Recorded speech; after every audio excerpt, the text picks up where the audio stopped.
Je vous propose une lecture sur la vie de saint François et de sainte Claire dans un livre qui s'appelle La légende franciscaine, texte rassemblé par Daniel Robs.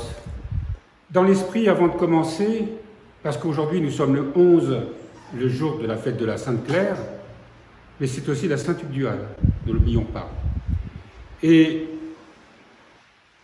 tout est providentiel et tout est signe dans la grâce divine. Saint Tugdual meurt le jour de la Sainte Claire. Comme je vous le disais ce matin, ce sont les franciscaines, enfin les Sainte Claire, ses sœurs, qui ont gardé vraiment l'esprit de saint François, son esprit de pauvreté. Et saint Tugdual, dont nous savons qu'il a vécu vraiment dans la pauvreté. Beaucoup de ses écrits qu'on a retrouvés, des bouts de papier sur tout ce qu'il pouvait récupérer, des enveloppes. Nous, on les jette, alors que nous savons très bien que, je parle du courrier qu'on reçoit, etc.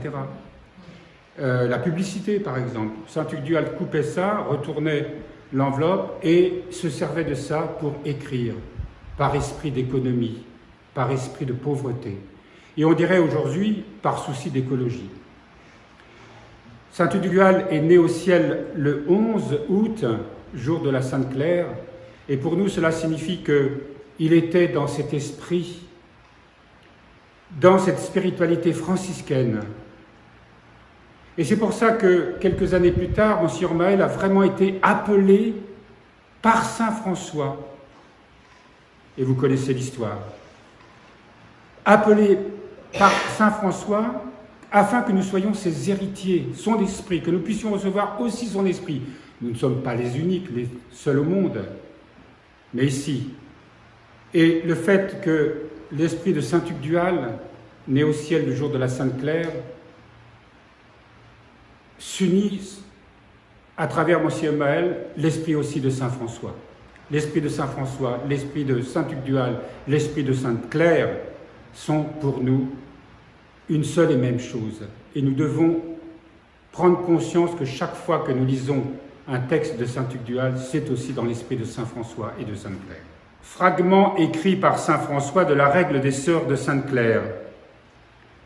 Puisque par une divine inspiration, vous vous êtes faites les filles et servantes du Très-Haut et souverain roi, le Père céleste, et que vous êtes devenues les épouses de l'Esprit Saint, en choisissant de vivre selon la perfection du Saint-Évangile. Je veux et je promets d'avoir toujours, par moi et par mes frères, pour vous comme pour eux, un soin diligent et une sollicitude spéciale. Autre fragment, parole de dernière volonté que saint François écrivit à sainte Claire. Moi, petit frère François, je veux suivre la vie et la pauvreté de notre Très-Haut Seigneur Jésus-Christ et de sa très sainte Mère, et persévérer dans cette vie jusqu'à la fin.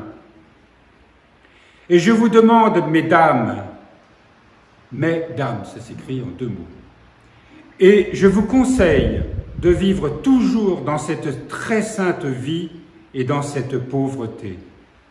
Et gardez-vous bien de ne jamais vous en écarter en rien sur les enseignements ou les conseils de qui que ce soit. Saint François demande à ses sœurs de ne pas se laisser influencer par les pressions extérieures, qui venaient essentiellement de l'Église d'ailleurs, mais de garder cette très sainte pauvreté. Et sainte Claire a été vraiment a vraiment veillé à ce que cette très sainte pauvreté, cet esprit de saint François ne se perde pas dans leur communauté. Je vais vous lire là, ensuite, un texte qui relate la rencontre de sainte Claire avec saint François. Vous ne voyez pas souvent, hein, même si saint Damien et Assise, c'est tout près.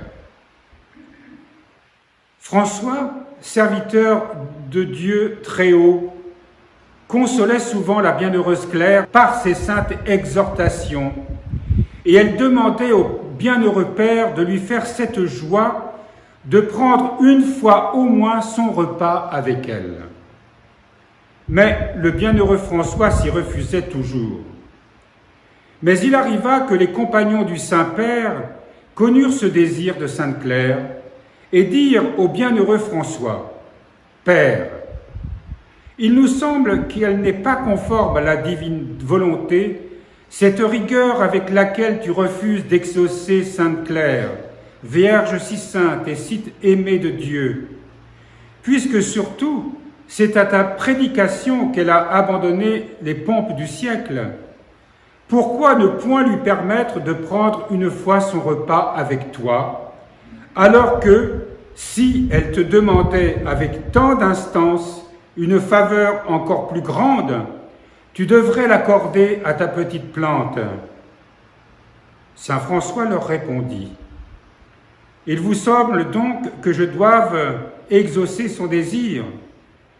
Ils lui dirent, « Oui, certes, Père, car elle est digne que tu lui fasses cette joie. » Saint François répliqua, « Puisque tel est votre avis, je l'accepte. Mais pour que sa joie soit plus grande, je veux que cela ait lieu à Sainte Marie des Anges. Depuis longtemps, elle est enfermée à Saint-Damien. Aussi se réjouira-t-elle de revoir Sainte Marie, où elle eut les cheveux coupés et où elle devint l'épouse de notre Seigneur Jésus-Christ. C'est là que nous mangerons ensemble au nom du Seigneur. » Il choisit donc le jour où la bienheureuse Claire devait venir le rejoindre, lui et ses compagnons. Elle vint, et d'abord elle vénéra avec respect et humilité la bienheureuse Vierge Marie, Mère du Seigneur. Puis, elle visita dévotement le logis tout entier. À l'heure du repas, l'humble et divin François fit, suivant l'usage, préparer la table à même la terre. Il s'assit lui-même ainsi que la bienheureuse Claire et un des compagnons du Saint-Père près de la compagne de Sainte-Claire. Et tous ses autres compagnons prirent place à cette humble table. Mais à peine le repas était-il commencé que saint François se mit à parler de Dieu, avec tant de suavité et de sainteté, avec tant d'élévation et si divinement que lui-même et sainte Claire et sa compagne, et tous les autres qui étaient à cette pauvre table, furent ravis en extase par la surabondance de la grâce du Très-Haut qui descendit sur eux. Et comme ils étaient assis en cette manière, ravis en extase, les mains et les yeux au ciel, voici qu'il sembla aux gens d'Assise et de Béthona. C'est un village en face d'Assise, sur une hauteur comme la ville elle-même, d'où l'on domine par suite Sainte Marie des Anges qui est dans la plaine. Donc les gens d'Assise et de Béthona et de toute la contrée, que l'église Sainte Marie des Anges et le logis des frères tout entier et la forêt qui l'entourait à cette époque étaient embrasés et qu'un feu immense occupait leur place.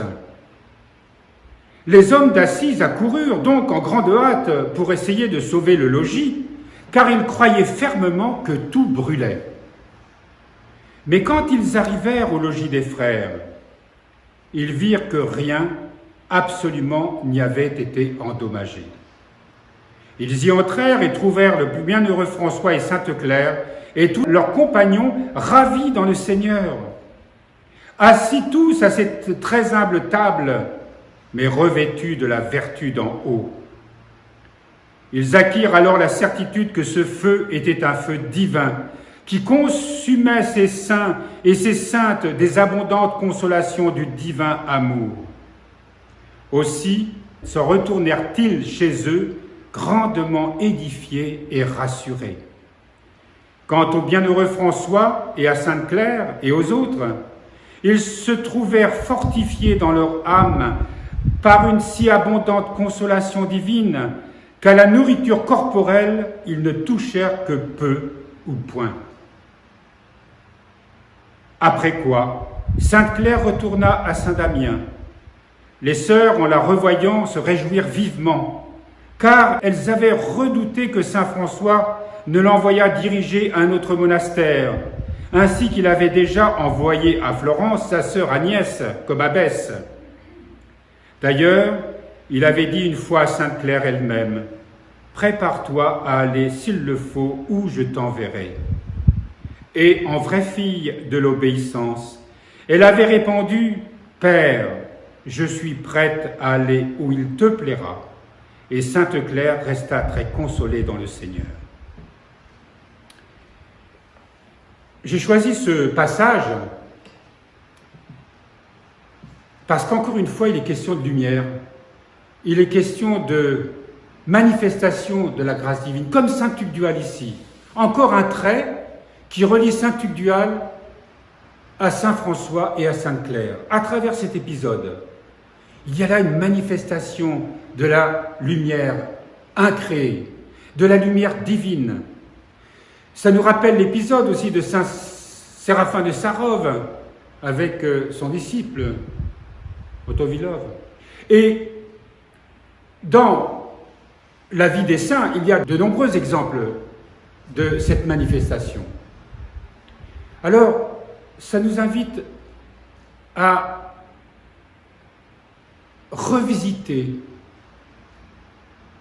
notre façon de voir saint Tugdual, en l'associant, comme je le pressens aujourd'hui, qui moi aujourd'hui me paraît comme étant une réalité vraiment essentielle, que les écrits de saint Tugdual, sa spiritualité, son esprit, sont bien celles de saint François et de sainte Claire, lui qui, encore une fois, je vous le rappelle, est né au ciel le jour de la Sainte Claire. Et puis, nous le savons, il a évidemment beaucoup parlé de nos pères celtes, mais vous le savez tous, il existe un livre qui s'appelle Saint François le Celte, qui a été écrit par un auteur qui s'appelle Duorco, qu'on ne trouve plus, mais que nous avons ici, où il montre ce lien profond entre l'esprit de saint François et l'esprit de nos pères celtes et de leurs disciples.